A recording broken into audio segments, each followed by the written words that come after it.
Hey, what's up? It's me, your girl Nia. I am coming to you from Black Exploration with Nia. Drinking your water and minding your business is the best when you literally have a chemical imbalance that is causing the personality defect of narcissism. I only want to talk about this because I have supported men through this, and I know that when men are in dark times, they drink alcohol or they have lots of sex. What value can you bring to this person and see in them? So how much did you have to fix your relationship with yourself first in order to have a successful relationship with someone else, even in the realm of dating? When it comes down to it, people's opinions are not facts, it's just their opinions.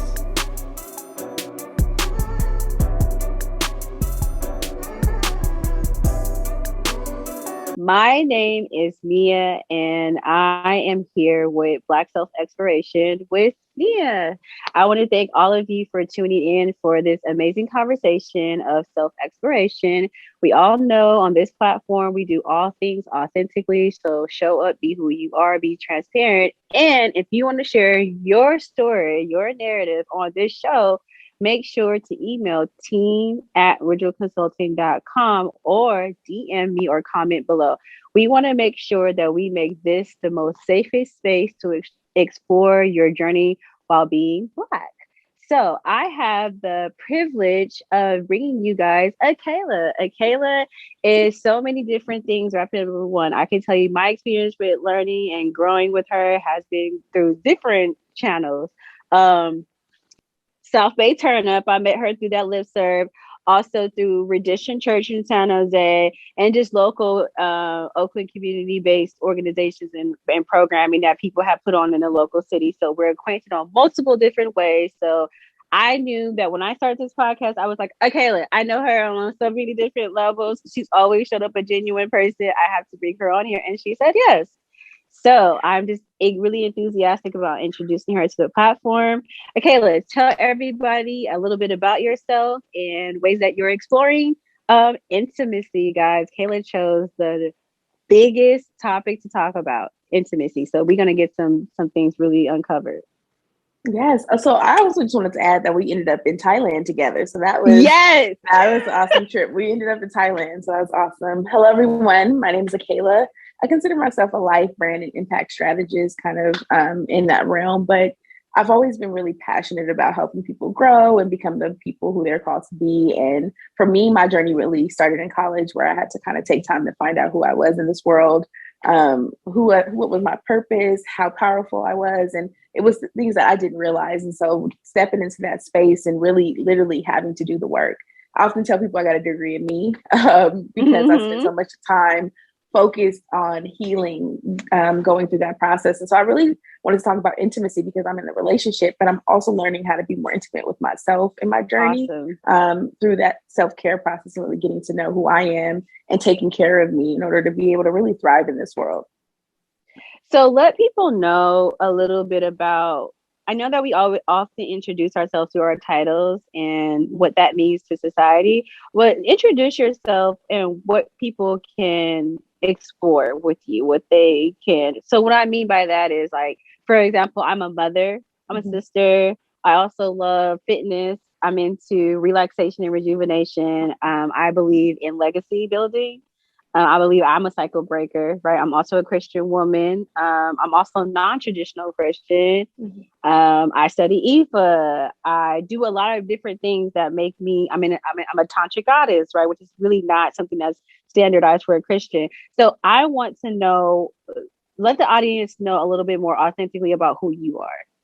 Yeah, no, that's a great question in terms of asking more. And so really, I consider myself a humanist. Like, and when I say I'm passionate about people, I believe in liberation to the fullest. I believe in being able to play and enjoy and thrive in life.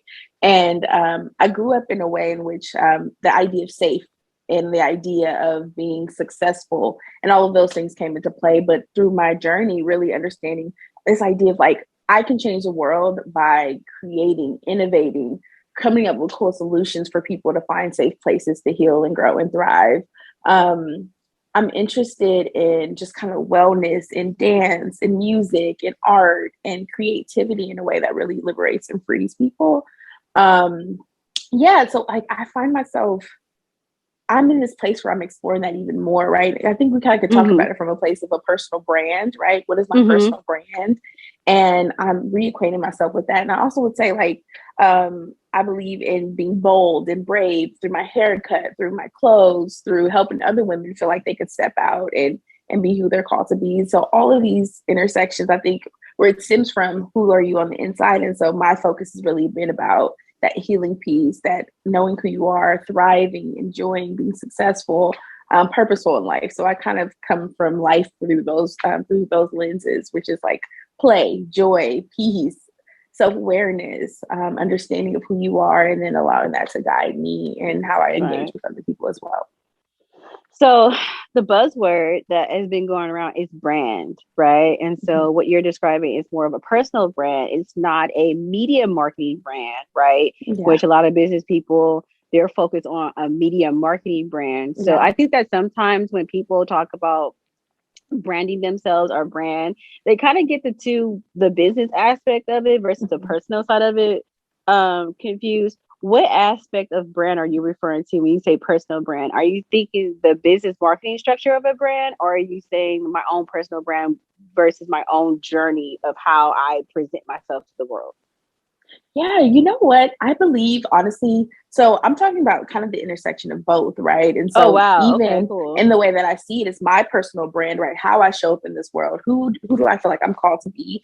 How do I want to, if I'm bold and confident, if I'm a people person, if I'm a humanist, if I'm an event kind of a person that brings people together, that's my personal brand. But what I believe truly is that I would love for people to be able to use that to create their marketing brand, right, where they make money from it, because that's who you are in this world.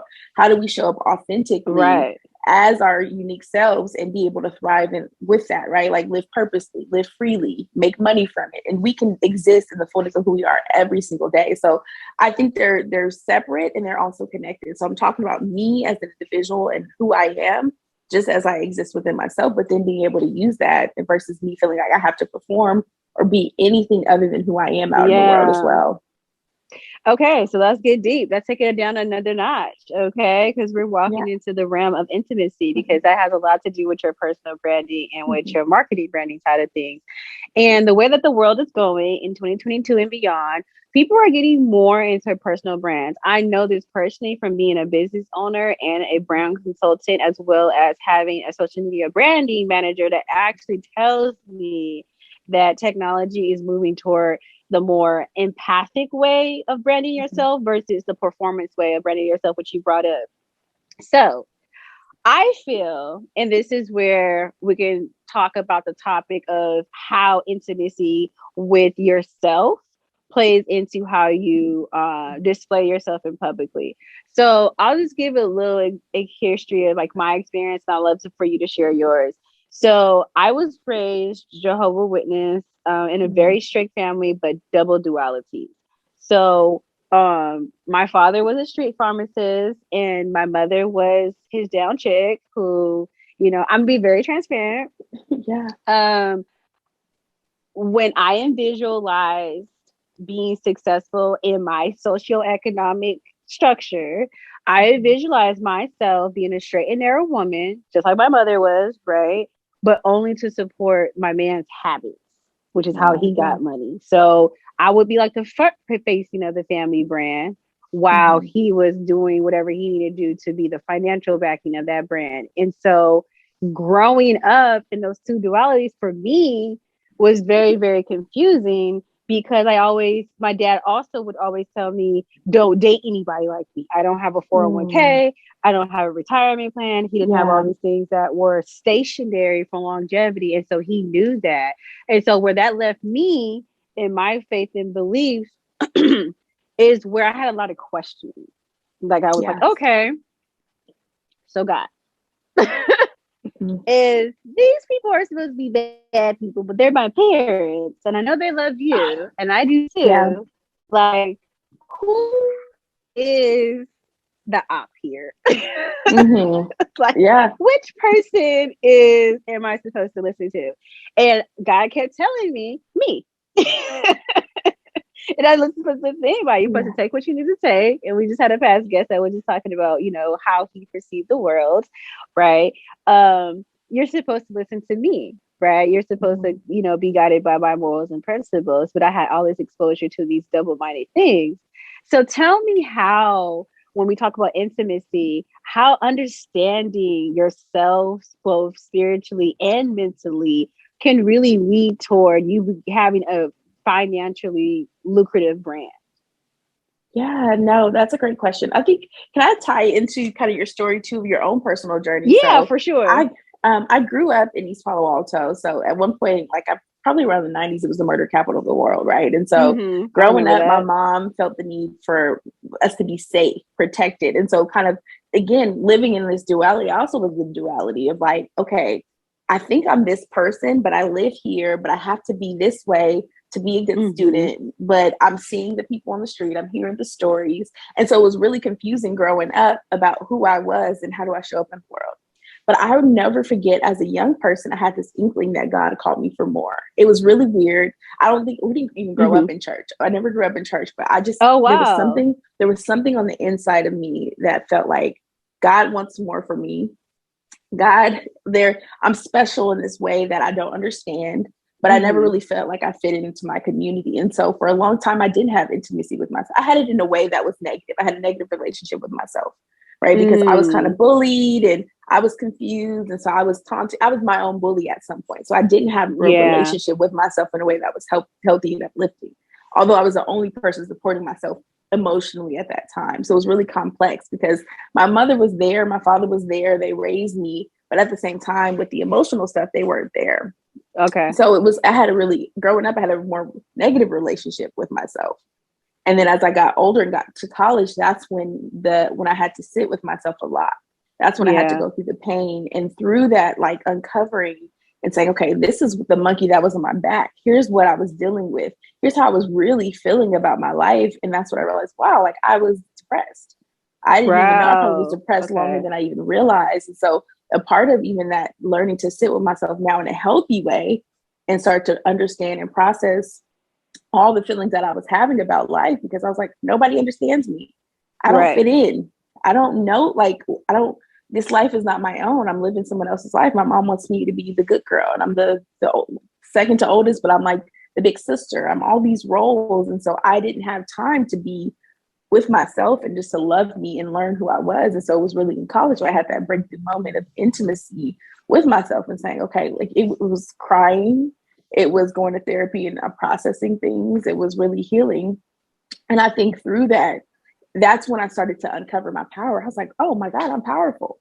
I got a voice. I have gifts on the inside of me. Like the world needs to hear that. And I think through that journey of understanding that, then I was like, okay, I could do something with this. I have a purpose. I have a mission. And when I understood my mission, that's when I realized, okay, I can make manifest my dreams in this world because I now know my mission. I now feel like I have the confidence. I have the power to do the things that I've been called to do. And I think that's what allowed me to then be able to say, okay, like I can actually make money from my gifts. I can actually put my gifts in the world. And I'm still kind of in this journey of understanding everything. But once I had that realization and I went through that journey of healing and sitting with myself, I even published a short story in college, it just was me. I was like, I want to write a book. And I did it. But I remember being in my dorm room, sitting there and just being like, I'm going to do this. And I had did my first website in college. Like it was all these things, but really through healing and just being with myself. And I had my friends around, but being with myself, that's when I realized, okay, I'm more than what I thought I just had to be in this world. Like I can be who I'm called to be. I could use my gifts. I could step into the space of boldness and confidence and courage and all of the things and really use that to propel me forward in my life.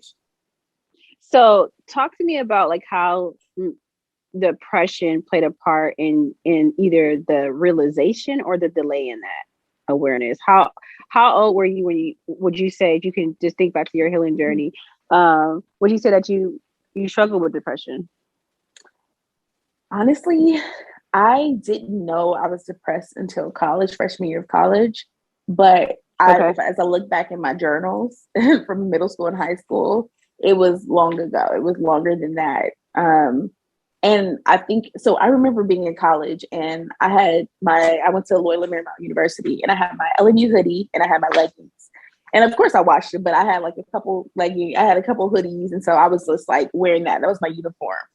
And I was like, oh, something's not right. I started sleeping. I'm not asleep. I only need 6 hours of sleep every day. Like, I don't need that much sleep. But I was sleeping. I was napping. I was like, I don't even nap. I don't even like to sleep. What's going on? And so going, at that point, that's when I started my healing journey. So I wasn't even as aware of the emotional, like my mental state in high school and middle school. Like I knew things weren't right, but I couldn't fully process it. So it wasn't until college where I had the awakening in that moment of sitting with myself and being like, okay, this is not right. And I honestly don't know how I ended up in student psychological services to actually get help, but I did. I went and got help. And so I thank myself every day for that, because I'm like, how did I even know to do that? And that to me, again, that was when I started my journey. And just a quick side note, actually, so I was looking back in some of my high school stuff. My mom had a box of it and I looked through it and I had we did this end of the year project where you had to kind of write stories to ourselves. And I remember writing a letter to myself and said, you're going to find yourself. Like when you go to college, I love you, you're going to do great, you're going to find yourself. And so it was, as I look back coming full circle, I was like, oh, I actually manifested that journey to be able to get to say, okay, it's time. And so that's when that freshman year of college was my first semester. That's when I started to do the work and started to find that healing journey. That's dope. So let's talk about just how protective you are of yourself. Because one of the things that on my healing journey, so part of my healing process was I had become such a critic of myself because I grew up with in a perfectionist household. So presentation was everything. And because I would continuously show up perfect when I was going through things, I developed this really big disconnect between how I felt versus how I presented myself. And so I stopped trusting myself to keep myself safe. And so what that brought on for me is then I would get in relationships with people. And it didn't matter if you were, I'm heterosexual, but I would also depend a lot on my friends for emotional stability and to kind of check my mood, instead of checking my mood before I greeted my friend, right? And whatever Nia they got that day, that's for whatever Nia they're gonna get, and they're gonna have to deal with it because this is who I am and this is where I'm at, right? And one of the things that made me recognize the fact that, people don't have to be good to you. They don't have to deal with you. Yeah, sweetheart, you cool, you fine, you got your stuff together. But really treating people how you want to be treated is part of that reciprocity that you got to get together. Or you're going to lose some great people. And I remember this one time I had got into it with my friend. I mean, we got into this heated heart argument, extremely. And I was done. I was I'm never talking to her again in my life. I'm done with her as a person. She's dead to me. Do you know she would not stop letting me be her friend?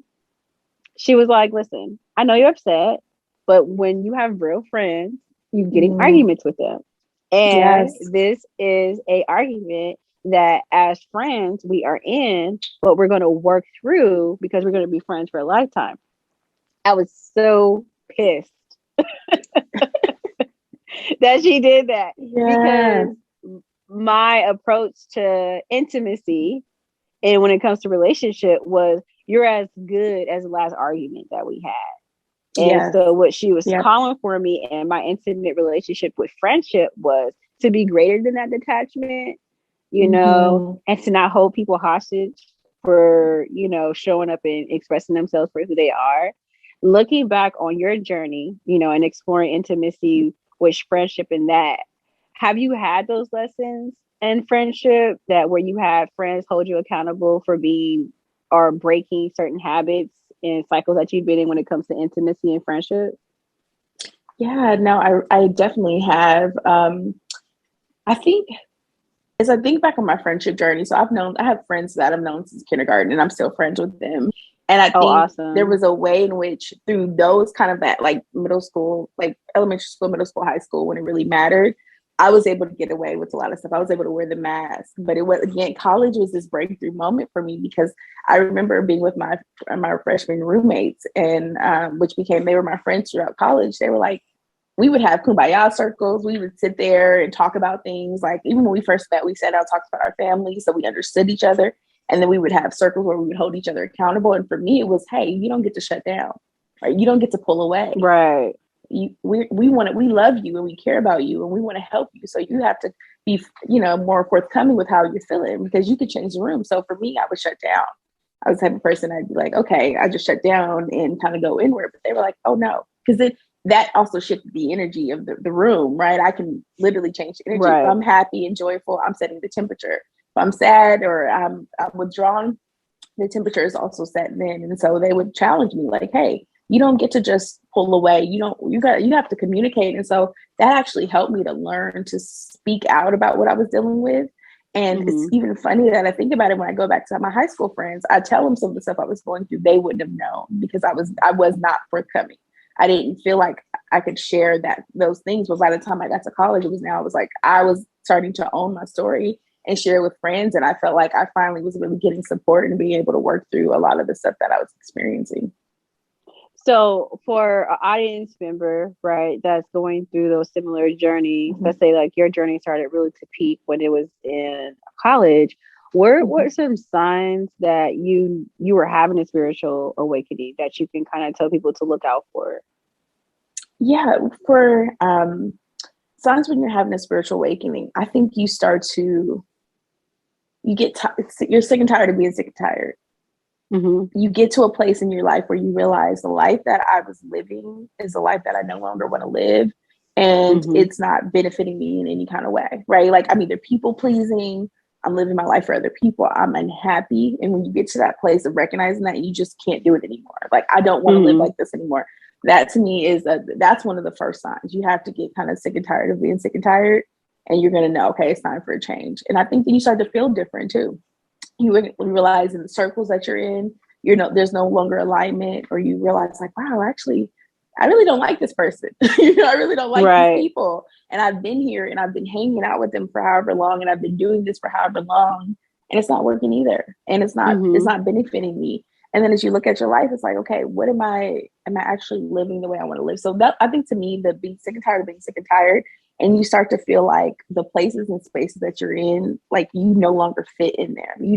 This is no longer the life you want to live. It's no longer the life you could live because it's uncomfortable. There's no real connection. And so those are like, to me, the beginning signs of it. And then your mental health. How unhappy are you? Like, and I think sometimes you don't realize, like, people keep on keeping on, but how unhappy are you? Like when you look around and it's like, do you wake up and are you happy? Do you have joy? Are you excited to either go to your job or even hang out with the group or go out or do anything that you really enjoy doing? And that to me are all the signs of like, it's you're changing and it's time for changes overall. And so you knew intuitively to do certain things to help yourself with managing the fact that you were changing and becoming this new person. So what people can also look for is for themselves for the answers, is what I hear. Yes. Like you're not going to get it from anybody else. No relationship's going to come into your life. No magic aha moment is going to come. It's going to come when you get to a point in your own emotional state where you're going to make a sound decision to want and do better for yourself. And that decision and that movement is not going to be created until you hold yourself accountable and answer to whatever's pulling you, right? Because you answered to a call and then you got pulled to some resources that helped you with navigating that. Absolutely. I would say that community is a part of it, right? Because I think people become your mirrors sometimes in some ways in certain relationships, right? You have a mirror. And so I think shifting that to where you kind of start to see, okay, who am I more aligned with? Who can I have real conversations with is a key piece, because sometimes you need that mirror. I think of the example of like, you know, imagine you do the work and you're single, but then you get into a relationship and you still have to do more work. And it's that kind of thing where you almost need, you have that self-work, but then you almost need those other people who can become mirrors for you as well to kind of give you some insight, and you could see some things that you wouldn't see if you were just by yourself. So I think the bigger piece is you and you holding yourself accountable and making a decision and doing something about it. And then that other piece of making sure align with people who feel your spirit. You're like, okay, actually this person makes me feel good. This person actually, you know, gives me something or adds value to my life in a way that I'm like, I can see things differently. So you sometimes do need that because, like, again, you're single, but you do the work and you're good, but then you get a relationship, you still have more work to do. So I think it helps to kind of have that combination because relationships are a key part of our lives as well. Yeah. And then we're going to get into that too, because I want to take them through a journey of like you growing up, right? Which is what we talked about. In each pile, I also want to see the double duality of what it means to like own your personal brand and hold that to a space where you're being authentic about it, to then deciding, right, when you were in college to focus on some of those discrepancies that you're experiencing because it was causing other signs and symptoms of depression that you had to face. So now you had mentioned earlier part of your self-exploration when it comes to intimacy is having intimate relationships with another person. And I think that's a really great segue into, you know, how does your upbringing also affect your ability to show transparency, intimacy when it comes to being with another person in a relationship, and how those building blocks have gotten you to the point where you're not ready to welcome in another person into your journey and do it from this lived experience rather than this like place where I'm like kind of like falling, trying to get back up and not sure if I'm gonna do it right or not, doing it unintentionally. So are you exploring intimacy intentionally, or are you kind of feeling your way through it? That is a wonderful question. I am exploring intentionally, and I think I'm in a relationship now. So this is my first real relationship, and we're actually going to be going on the we'll be, you know, made a year in June, right? So okay, congratulations. 1 year of being in a relationship and going through the process. And I think when I think about my family and my mom and my dad, they were together for 20 plus years, never married. And I think I always question, like, what does love feel like? Because to me, love looks like it hurts, right? Like there's a way where it's like, love hurts here. And so that actually changed the way I saw relationships and how I navigated. Even from a young age, I realized I was a heartbreaker in a way because I remember the first guy I really had a crush on, he asked me to be his girlfriend. I said no. So I was already trying to protect myself, already trying to create distance. And so I didn't allow for real intimacy. And that actually translated into having probably more sexual relationships versus like actual romantic relationships, because either I was protecting myself, and then I was also afraid of people hurting me and getting close in that way. So it was really it was a strange cycle. It was, it was a weird place to be. And I think even at the same time, I've always wanted love, but the fear of being hurt and kind of seeing the way my parents were together, I was like, love is painful. And then I had my friends going through painful stuff. So that really changed the way I saw relationships. But as I got older, there was a point in which I wanted to change the tide. And so I started to sit with myself and say, like, I don't want to be treated like this. I don't want to deal with men in this way. Like, I want healthy relationships. So I started doing the work. I started going to like workshops. I remember going to a singles ministry at a church, and we did some video work and had some circles and was doing some community work, and I watched videos. And so I started to change that because I wanted to be different. And so I think when I talked about that single person doing the work by themselves and then getting a relationship, that was me. I was the person that did the work alone. And so through my relationship, it's been more intentional because I'm like, okay, now I'm having to unpack and learning to go through this process and understand that, just like you were talking about with your friend, like conflict is a part of relationships too. It's a part of it. And so I'm going through it and understanding or processing and working through things and learning communication and learning that I don't have to be defensive all the time. So it's really was all those things. And so for me, now it's more intentional, being more intentional and working through a lot. And when you were looking to get into this intimate relationship, were you looking for someone intentionally, or did it kind of happen? How did the connection occur? So I was in the process of, I had the intention in my mind, like I wanted to find a full-time boy, like I wanted a boyfriend. I didn't want any of the relationships I had before. And so, but this relationship kind of happened, I would say almost not organically. I had met him on Clubhouse. I DM'd him about his brand. As we go back to that, I hit him up about his brand. And from there, were just friends. We were just literally talking. And then he flew me out. We just had such a great connection. And so we had about probably 5 months of friendship, just friendship.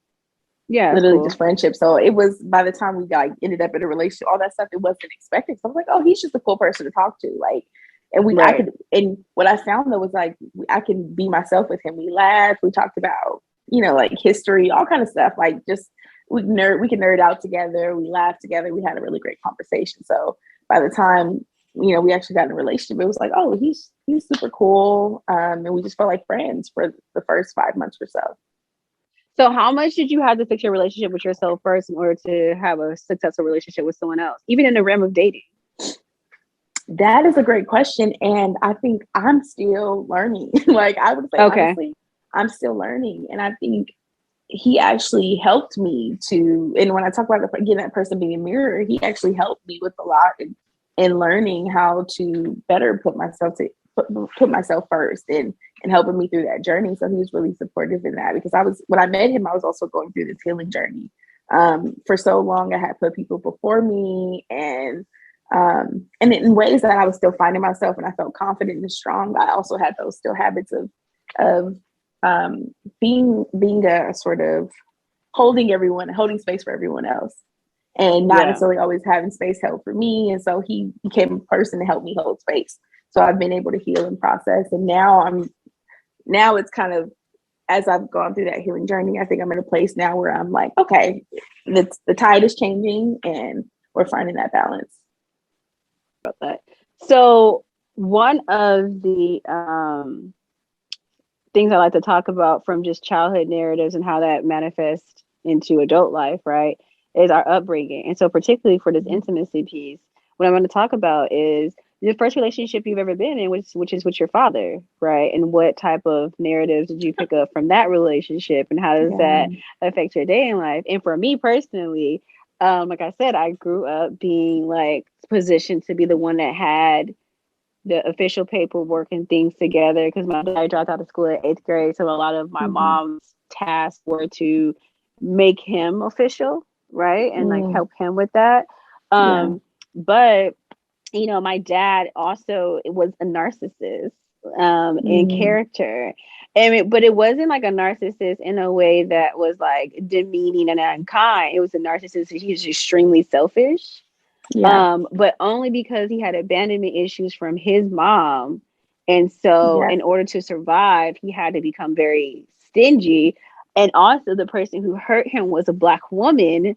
So he always had this like love-hate relationship with my mom, because he respected her and needed her. But at the same time, he had his unresolved trauma from his mom that he was bringing in, that I can see now clearly. From like having conversations with my grandmother and being like, why? It all makes sense. I get it. It's just so systematic and familiar. Like, this is my family's narrative, Jesus Christ.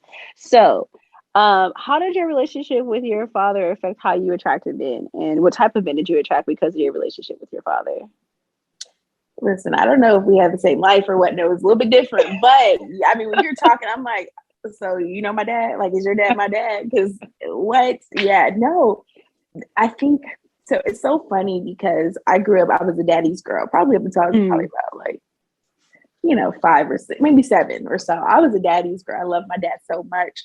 But my dad also grew up, his mom abandoned him, his dad abandoned him, and my dad pretty much grew up in foster care. I didn't know all this until I got older. But as I got older, I think my dad was there, like he provided for us, but he wasn't emotionally there. I'll never forget the day I showed my dad some, like I had got all A's and probably like a B, and I was like so proud of myself. I showed my dad my grades. He's like, okay, that's cool. Like, no real like congratulations or anything. And then I go out and everybody's telling me I got a 3.7, which wasn't the truth, right? So he's still bragging on me, but he didn't show me that love directly because he didn't have a father and his mother abandoned him. So he also had that kind of love-hate relationship with probably Black women as well, because even to this day, like his mom passed away, but he's more of that, the little boy that was hurt than he was before. That's a lot of backstory just to say that my relationship with my dad, eventually as I got old enough, I was really angry with my dad because I felt like he didn't love me. Like he didn't show that he loved me, right? Like the financial stuff was whatever, but it's like I wanted to feel loved and I needed that love from him. And I remember going to a friend's house all the time and just kind of seeing the way her dad loved her. So I used to compare all the time. Like her dad loves her so much. He's so kind and so present with her in a way that my dad wasn't. And so for me, in middle school, I was bullied by one of my crushes, and then my dad was there and wasn't probably in a healthy place. So it made me feel like, again, love hurts and there's no man that could protect me. So I actually lost a lot of respect for my dad at a really young age. And from there, it was like, I don't know that you don't love me. I don't see how you can love me. I don't see how I can love you and you don't love me and you're not showing that. So that really impacted me actually not getting into a lot of relationships, but then ending up not really having a voice and not feeling beautiful and being with men who were also, I think, somewhat distant, right? The same way kind of you want the love, you want the love from your father, but then there's some distance there because he's present, but he's not really present emotionally. And he'll tell, today he's like, I love you. And we're cool now. But I think as a young person, as like a 8-year-old, 9-year-old, 10-year-old, like all I want to know is that my dad loves me and I want to feel that love and I want to know that I'm loved and I want to hear it because it actually caused me to seek out. I always had the empty void of not feeling loved and kind of seeking that out in men, but also not trusting them either. It was weird. I didn't trust them, but I wanted them, but I didn't trust them, but I wanted them. And so it was really this push and pull for a lot of my life. Yeah. Just like kind of come close, no stay away. Narrative. So all children desire to be seen, heard, and valued. What could your father have done more to make you feel supported and loved and safe? Seen, heard, or valued more? What could he have done more? I think if he would have just told me he loved me, told me I was beautiful, I think he had conversations with me. I was an intuitive kid, so I was kind of aware and conscious in ways of things. And so I just needed someone to be able to meet me where I was. Like my mom was a person who had expectations of me, like be great, but I needed that safe place where I could just play and laugh and have somebody be like, Dad, like this is going on. I needed words of affirmation. I need words of affirmation. I need to protect her almost too. Yeah. So, and you know what? That's where, like, I was just talking to my past guest and I was just telling him, so we talked about Kevin Samuels passing away, right? And all those things just happening and his narrative that he was sharing with other people, right? Around like, it was this submission to get, right? And where we were talking about where it's not a submission to get, it's more of a submission of two people coming together and saying, because I see you as this amazing person that I can add value to because that other counterpart sees them as the same thing. That's where those two people align. And like, how can you like to then expand that together, in co-partnership versus it just be like, I need this in order to get that, to give you this so you can get that, right? It's like this cat and mouse game that we traditionally play. And so I say that to say, how amazing is your partner? Is your partner that you're with? Is he a Black man? Is he an African man? Is he non-African descent? What is he? So he's his dad is actually Nigerian and his mom is African American. So it's 50-50 split. Okay, so how has how amazing has Black man been to you outside of that issue with intimacy and seeing relationship from that non-affirmed space? No, it's been really amazing. Like the way in which I feel like I needed to be held as a child, I feel like he holds me and holds space for me. And so it's really amazing to have someone who loves me, honors me, and lets me know that he does. It's a beautiful thing. And I think it reminds me, and even I think it's not just even me, it's the way he treats my family, it's the way he prays for my family as well. And so that to me is like, it gives me hope that there's strength and there's support and there's the protector that I think, the Black family needs, and the Black woman and the Black child needs. And so to know that he is that for me is really amazing. And I really, it's a blessing. It really is a blessing, because he does all that. Like, it's like he holds that space for me in the way that I needed as a child. Really. That's awesome. So when you show up, which is what we talk about in my Sister Healing Circle, we talk about the different archetypes that Black women carry with them, and which we call it in the Bible seasons, right? But when we in a wellness space, we talk about which path are you on right now. He fulfills that healing space that inner child needed as a little girl, and many women marry what they were missing in their childhood, because that's the area of nurturing we need to feel safe in, so that we can become a grown woman. And I think that because we don't know a lot of that value of being transparent and going through this healing journey, because we're so busy focused on being the act of a woman, and trying to show up as a quote unquote perfectionist to something that we're not well equipped to handle. We missed a lot of that key information. And so what I hear from you is saying, like, he gives me the affirmation and safety, and makes me feel valued, to where my inner child can kind of be at a rested state, and she can now welcome in a man nurturing her, loving her, because that sense of safety has been.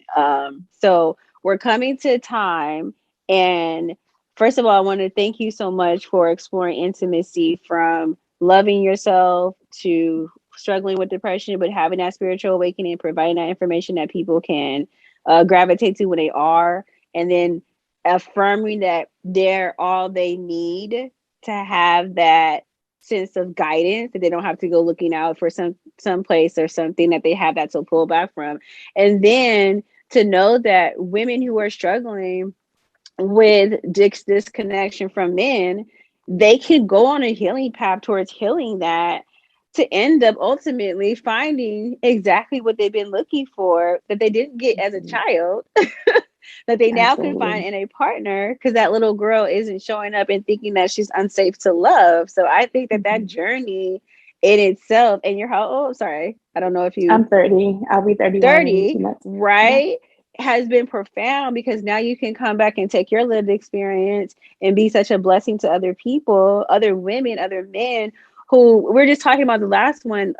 We don't really talk about how to navigate relationships and how to find that special person. We only talk about, marriage and how to sustain that. But we're talking about how do you find love and how do you get into your soulmate alignment. So I'm going to ask you the same questions. If you were an instrument, what instrument would you be and why? Wow, I've never been asked that question.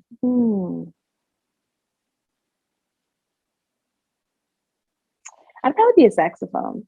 Okay. Why would you be a saxophone? I feel like saxophone day today.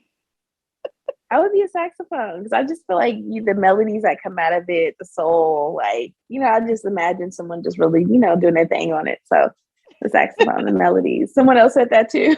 Yeah, the fluidity of it, So tell me, in 5 years, right? So let's say we're going to watch this for 5 years. What can we hold you accountable for? What can we see for you in 5 years?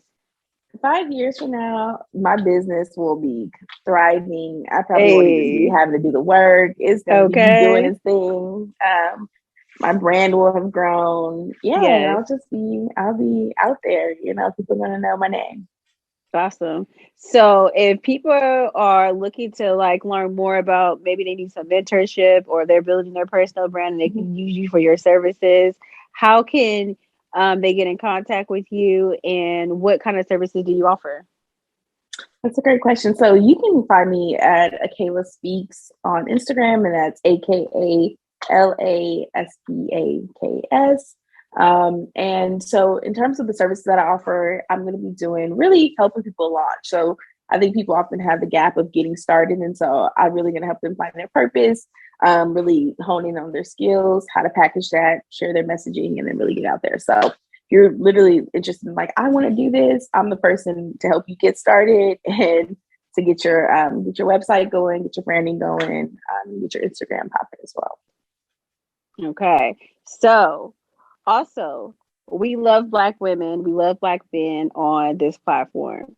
Explain to me how amazing Black women are, right? And how they've played a pivotal point in your life and how you plan to pay that forward. Yes. Oh, man. I think that Black women are just magic. And you talk about Black girl magic, but I think the confidence, the way we're able to style, to show up, just to make a statement in this world. And I think it's really inspired me to be bolder, to get more out of life. I've seen Black women travel. So I've traveled, solo. I've done those things. So really being just a trailblazer, the gift, the power, the confidence that they have in this world, really the creativity. There's nothing like the Black creativity, the Black woman and her creativity and how she's able to show up in the world. And so that's really helped me to want to be more bold, be more confident, and to even be more sexy because we're on those things. Yes. You know what? I'm going to have to bring you back to a round table when we have one, because I really want to explore sensuality in a Black space, in the Black community, especially amongst Black women, because I feel like we're too hard on ourselves when it comes to stuff like that. Yes. And I think that a part of when we talk about a part of personal branding, sensuality is a huge part of that, especially in the Black community. And we need to have different outlets that help us talk about those narratives without having to come off in mainstream media as far as over sexualizing ourselves because of that. But that's a later day at a different time and a different topic. And Kayla, you are definitely be here for that conversation because that is definitely going to be a timely one. But I want to thank you so much for being here, for being on the taping of the show, for just being you, for answering to your calling and for healing and being able to be a vessel on the other side of outside of your trauma narrative. Thank you for being whole and complete enough to share that story with us. I want to welcome so many blessings into your new alignment and a new path that you take, and hope that you continue to stay in that and what makes you happy as a priority first, right? So for those of you who enjoy the Kayla story, who want to get in contact with her, who want to work with her, she is a resource. That's why she's here. Not only is she like a phenomenal woman business-wise, but she's also killing it in her own personal brand. And that's the person you definitely want to work with, a person who knows authentically what their path is. So this has been another episode of Self-Exploration with Nia. You guys know this is a place where Black people can feel safe to explore their story without any judgment or bias. We take our mask off here. If you enjoyed your experience, like, click, share. Also, in the comments, comment. We want to have commentary between us and who we bring on here. So if you have a story that you want to share, visit team@ridgelconsulting.com or comment or personally DM us so we can have you here in the studio with us or live via Zoom. So thank you so much for being a part of this network. I'm looking forward to see what we can build and where we go. Thank you so much. Peace.